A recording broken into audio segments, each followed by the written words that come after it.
Ryan Hartwig is a former employee at the tech company Cognizant, a company whose employees are contracted to do content moderation for Facebook. While working as a content moderator for Facebook, Ryan says he witnessed political bias and censorship. He also reveals shocking details on how Facebook tries to impact the outcome of political elections, not only in the United States, but in countries around the world. Ryan went undercover at Facebook and leaked footage to the organization Project Veritas that later on did an expose. Ryan Hartwig is joining us today at Rick's to discuss more. He also has a book that came out recently called Behind the Mask of Facebook, a whistleblower's shocking story of big tech bias and censorship. Welcome to Rick's, Ryan. It's great to have you on. Yeah, thanks for having me on, Emmy. So you worked as a content moderator for Facebook. Can you describe to our viewers, what was your role exactly? Yeah, so I was a content moderator on behalf of Facebook. So I was contracted by Facebook. So I worked for a company called Cognizant.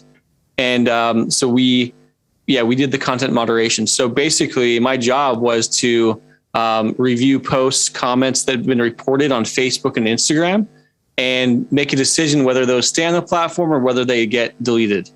And so that was my job. So one at a time on my screen, I would see a comment, a video. It could be violence, it could be pornography, and I would have to take it off the platform. Right. And while working as a content manager, you say in your book that you encountered bias and censorship. Can you tell us a little bit about that?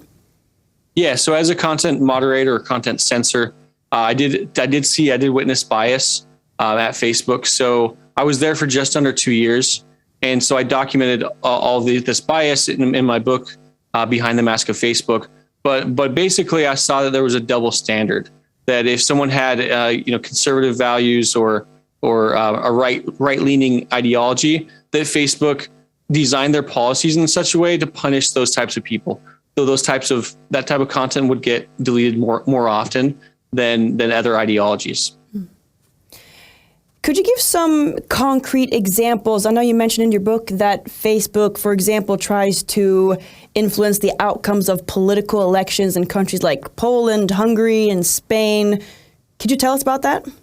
Yeah. Facebook did have election training decks for various countries, in the European Union.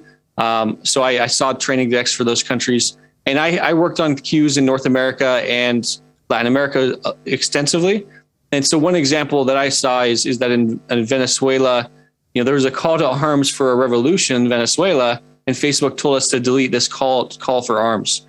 And in Poland, I believe in Poland, there was a yearly march celebration, kind of like an Independence Day, and Facebook labeled that as hate speech. That it was hate speech against LGBT. Mm-hmm. And so they try to characterize, also in Hungary, they characterize, any political stance of immigration is considered hate speech. So if I say I use the Canada example because I'm close to Canada, but if I were to say keep, the Germans out of Poland, that phrase by itself violates their hate speech policy. So it's very difficult to even discuss immigration policy on Facebook. Yeah. And can you, because I know you talked a lot about the hypocrisy or the double standard that you were seeing in Facebook, could you give a concrete example on when, for example, a left-wing narrative was allowed and a conservative one was not allowed, for example? Yeah.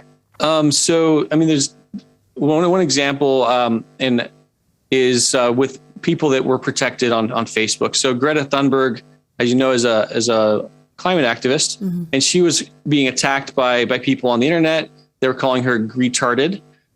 And normally with a public figure, even a minor who's a public figure, those kinds of attacks are allowed. If you can call someone stupid, and Facebook changed their rules, made an exception to their policy, and told us to delete every instance of that phrase. But they went above and beyond that, and they actually had their artificial intelligence look for that phrase, and they put that into our queues for an entire week. So for an entire week, we were deleting attacks against Greta Thunberg. So you can see how the Facebooks can use their policy in a way that's where they're protecting certain people but not protecting other people. Mm-hmm. And we see this with the stance of abortion as well. So I have screenshots and evidence that clearly state that Facebook does not consider abortion a violent death. So we would treat, imagery of abortion or aborted feces in a certain way. And, but basically Facebook did not consider fetuses as human, and they had to take a stance on that. So that's one example. One other concrete example is here in the United States, we had, Trump as the president in 2018. He was the president at that time.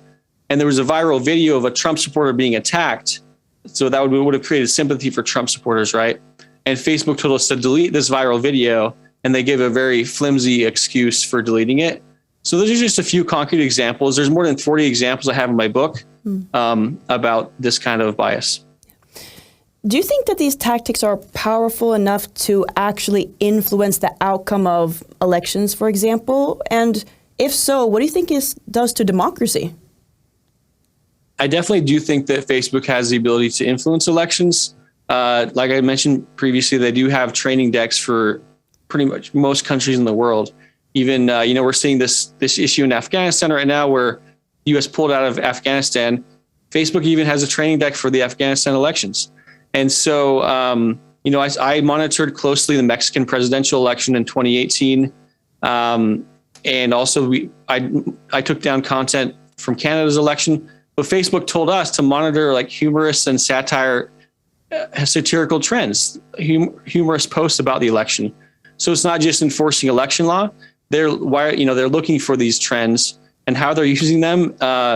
It's kind of scary to think what Facebook is doing with all this data about elections.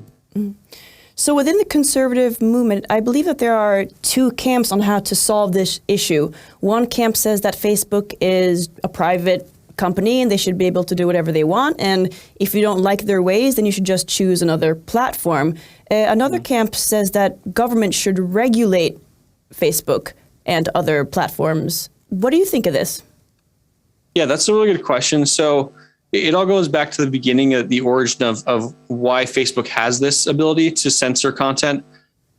And it goes in the United States, Congress gave them this authority in 1996. It's called Section 230. So the first question is, did Congress have that ability to delegate to begin with? Do they have the authority to restrict free speech?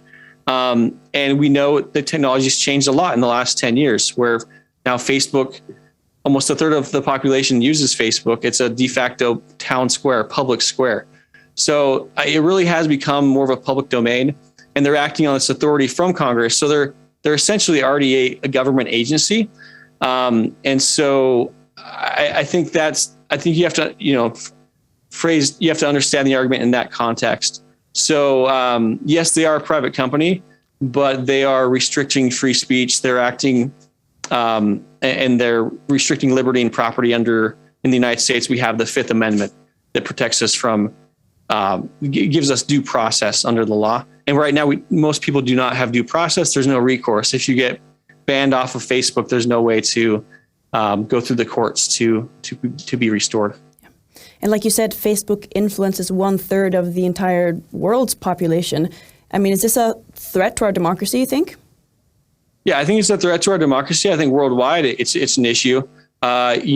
We look at countries in South America who are being influenced by Facebook. If you're a dictator, you would love Facebook because you can use the AI bots and you can manipulate things on Facebook.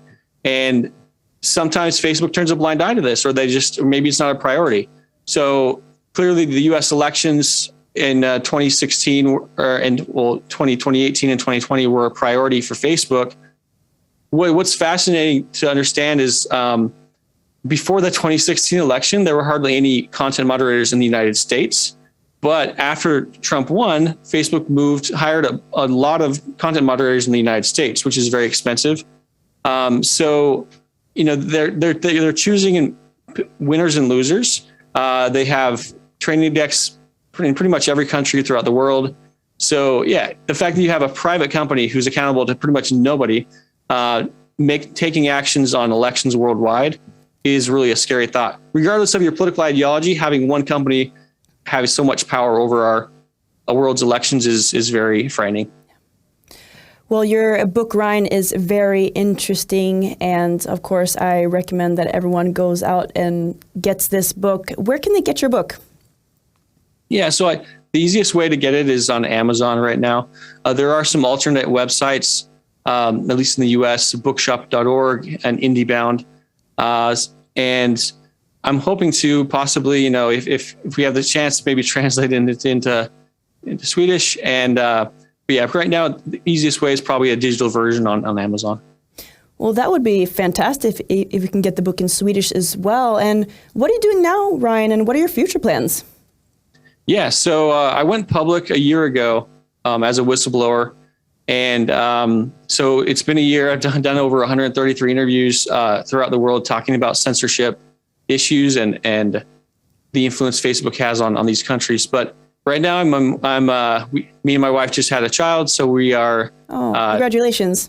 Yeah, thank you. So, but I'm working from home right now, kind of a typical 9 to 5 job. But I'm continuing to fight against censorship and join in some legal action against Facebook. That's really great, and hopefully you can come to Sweden one day, maybe. Yeah, that would be great. Thank you so much, Ryan, for joining us here at Riks today. Thank you, Emmy. And thank you, everyone, for watching.